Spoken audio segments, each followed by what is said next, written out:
السلام علیکم ورحمۃ اللہ وبرکاتہ۔ دوستوں، میں نفیس اکبر قاسمی جمہوری اسلامی ایران کی معروف دانشگاہ عادیان یونیورسٹی سے تعلق رکھنے والے علماء و محققین کے 13 رکنی وفد نے ام المدارس دارالعلوم دیوبند کا دورہ کیا۔ اس دوران ادارے کے محتمم مفتی ابوالقاسم نعمانی بنارسی اور جمعیت علماء ہند کے صدر و صدر المدرسین دارالعلوم دیوبند مولانا سید ارشد مدنی سے ملاقات کی اور اسلامی و فنون کے حوالے سے موصوف سے سیر حاصل گفتگو کی۔ اس دوران ذمہ داران نے مہمانان نظام کو دارالعلوم دیوبند کے نادر و نایاب کتب خانہ، تاریخی درسگاہ نودرا، پرشکوہ دارالحدیث، مسجد رشید اور زیر تعمیر شیخ الہند لائبریری کی زیارت کرائی۔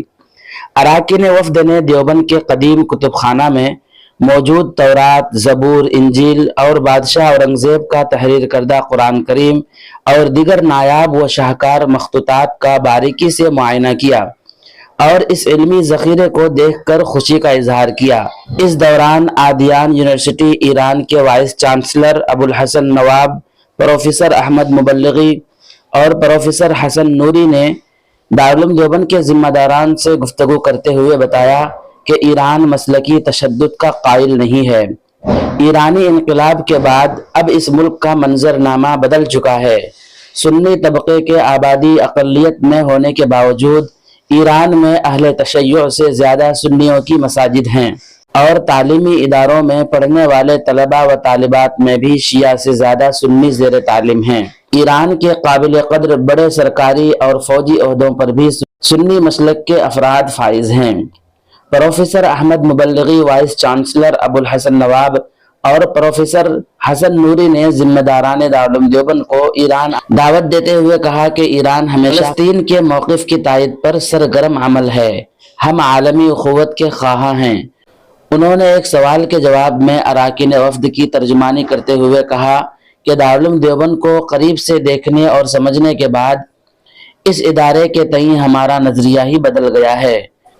ہم تک مسلکی شدت پسندی کے حوالے سے اس ادارے کی جو شبیہ پہنچی تھی، آج ہم اس کو اس کے برعکس پا رہے ہیں۔ اس لیے ہم سب یہاں آ کر بے حد مسرت کا احساس کر رہے ہیں۔ اس دوران ذمہ داران دارالعلوم دیوبند نے وفد کے سامنے دارالعلوم دیوبند کی تاریخ اور موجودہ احوال و کوائف تفصیل کے ساتھ بیان کیے۔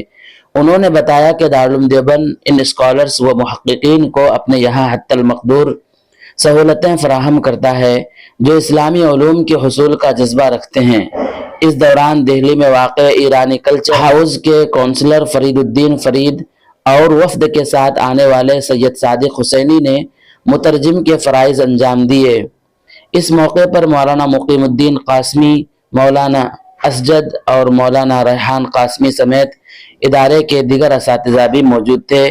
دوستو، پھر ملتے ہیں جلد ہی کسی نئی ویڈیو کے ساتھ۔ اگر آپ نے ابھی تک ہمارا چینل سبسکرائب نہیں کیا ہے تو اسی طرح کی اہم ویڈیو پانے کے لیے اور اہم مسائل سے باخبر ہونے کے لیے ہمارا چینل ضرور سبسکرائب کریں۔ پھر ملتے ہیں کسی نئی ویڈیو کے ساتھ۔ السلام علیکم ورحمۃ اللہ وبرکاتہ۔